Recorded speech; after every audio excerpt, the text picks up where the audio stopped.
We were talking about different sponsors, and he's like, well, you know, they didn't respond to me, and I'm me. And it's like, okay, you're basically saying that he's somebody. It's like, okay, that's fine. Yeah, you have a bigger page, not that much bigger.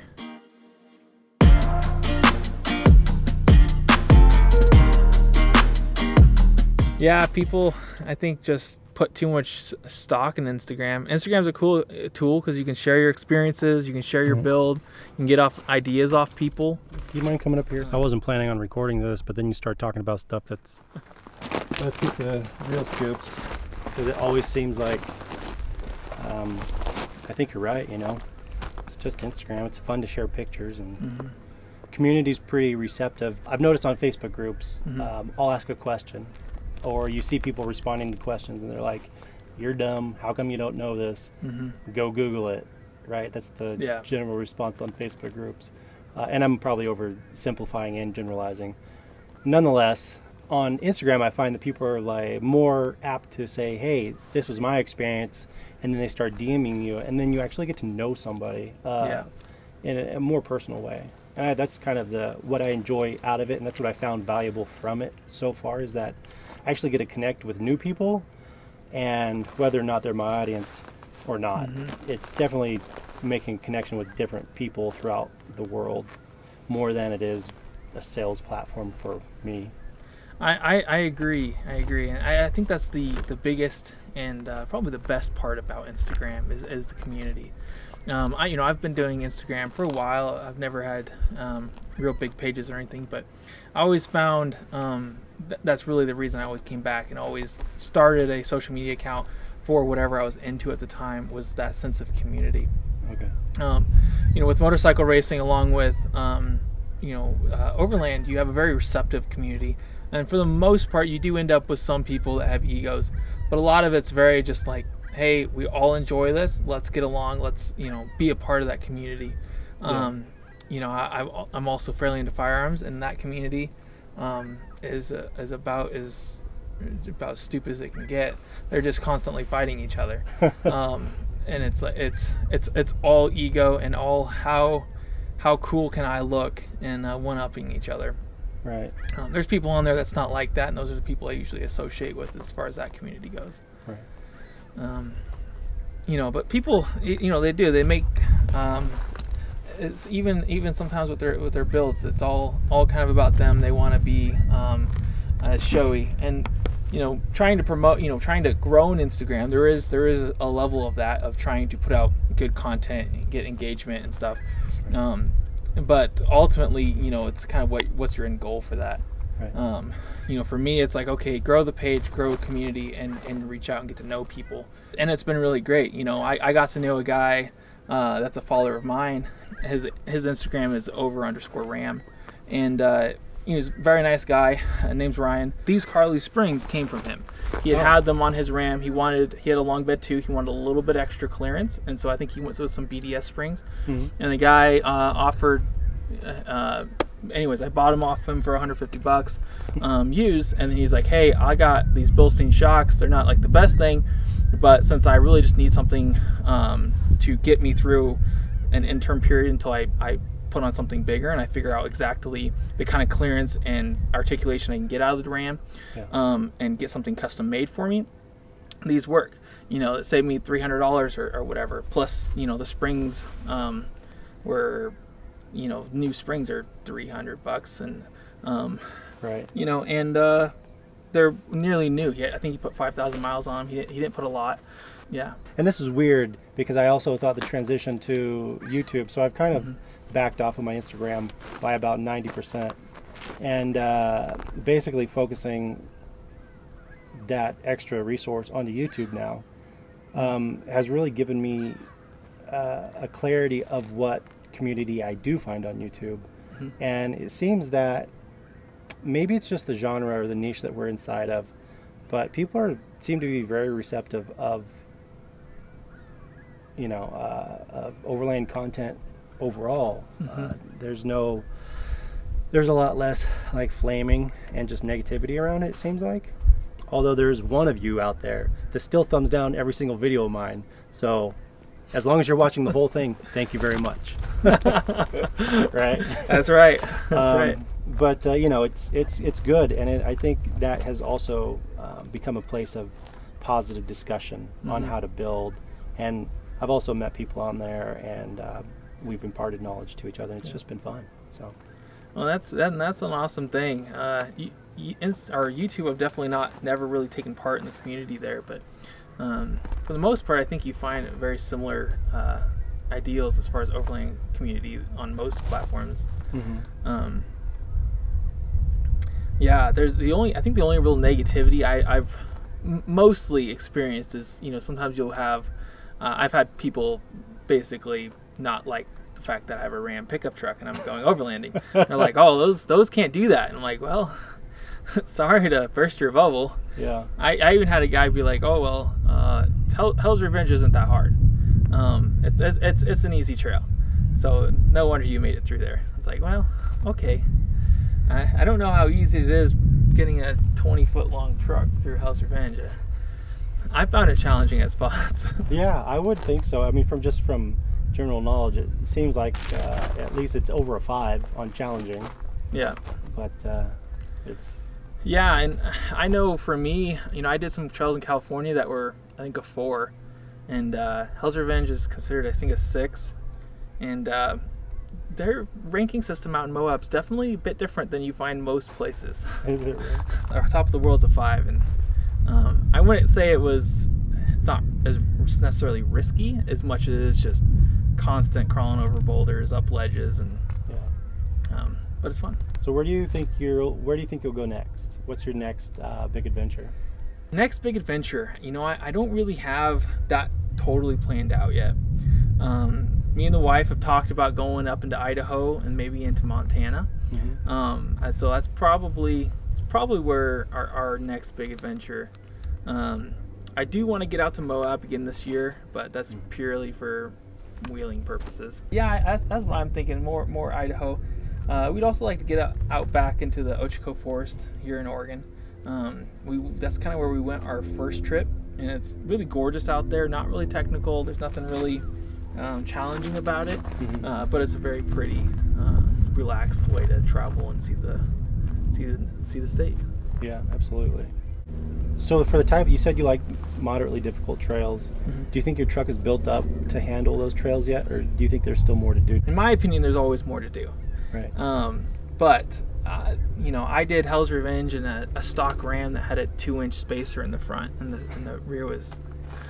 All the thing I did is disconnect the sway bar. Right. And it was a rough ride. You know, it wasn't as nice as this Carly kit.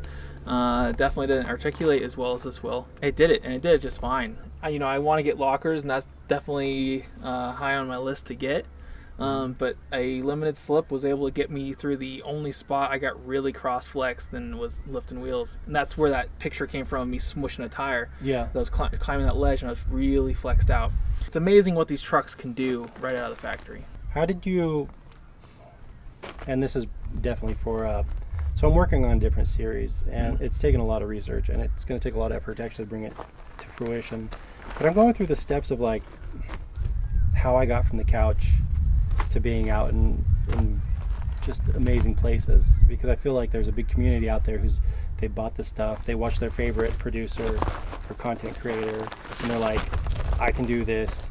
But there's different levels of goals. So I think the people that we watch, or like the adventure that you just went on, is more of like once every 6 months kind of an adventure, right? And so, and it may not be that may not be the case for you, but in like normal finance worlds, I got to work really hard to have one weekend of fun a month. And so, you know, I may have a crazy truck, but it's not that I'm rich. It's that I just work really hard to have this much fun, this much fun, right? Yeah. And so, you know, I think there's a big disconnect of like how to get from the couch to awesome adventures. But it always really, I think, you know, it starts with like that one little, okay, we went from the couch and now we're camping at wherever, 20 miles from our home, wherever it may be, right? And then it just kind of builds, and you kind of create more of a plan next time. But how do you think you went from, because you had mentioned earlier that overlanding is fairly new to you. Yeah. So how did you go from couch to first camping trip? really it came down to every Monday night we have a family night with my parents, and we were, COVID was happening, and Overland's something I have wanted to do for several years. I haven't had the truck, and my wife never really wanted to do it, along with not having a lot of buddies in my area that really were into it either. Right. So it came down to, okay, I just didn't feel like it was ever right. Well, we all talked and well, what should we do? Because we wanted to have some type of vacation and get away from everything. And so we were like, oh, we'll go camping. We'll go out to Eastern Oregon. And it really did start from just wanting a camping trip. But it's like any adventure, things went a little wrong, and we ended up just exploring.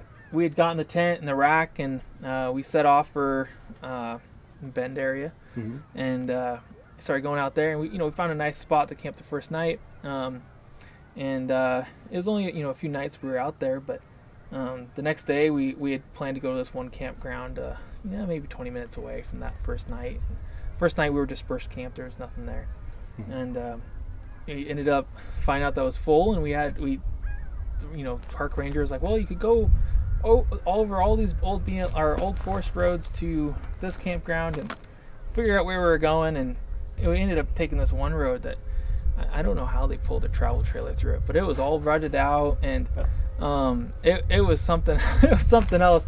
And I mean, that was a short section, maybe a mile of real rutted road, and my truck did fine, obviously, and they did fine pulling it through there, but it was some rough going. And but then we found ourselves just finding Forest Service roads and navigating our way by paper map through to this remote BLM campsite.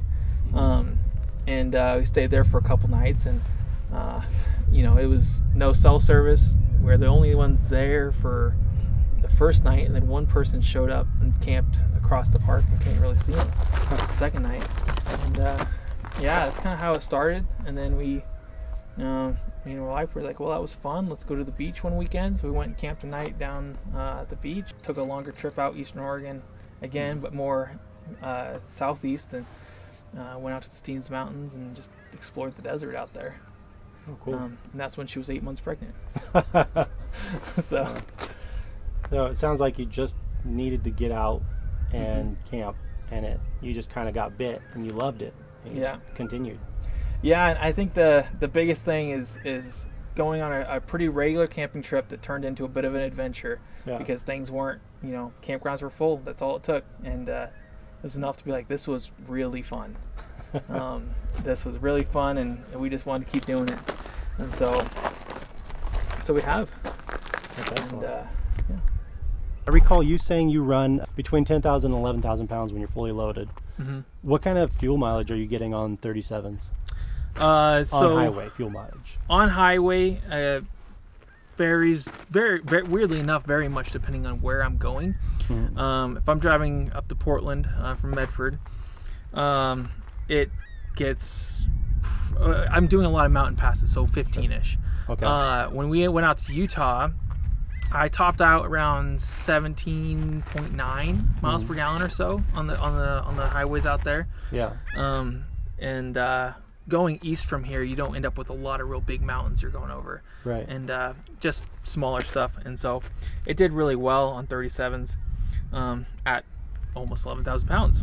Yeah, and I think one of the biggest contributing factors to a full-size being a good option vehicle for overlanding is that you can get a diesel motor.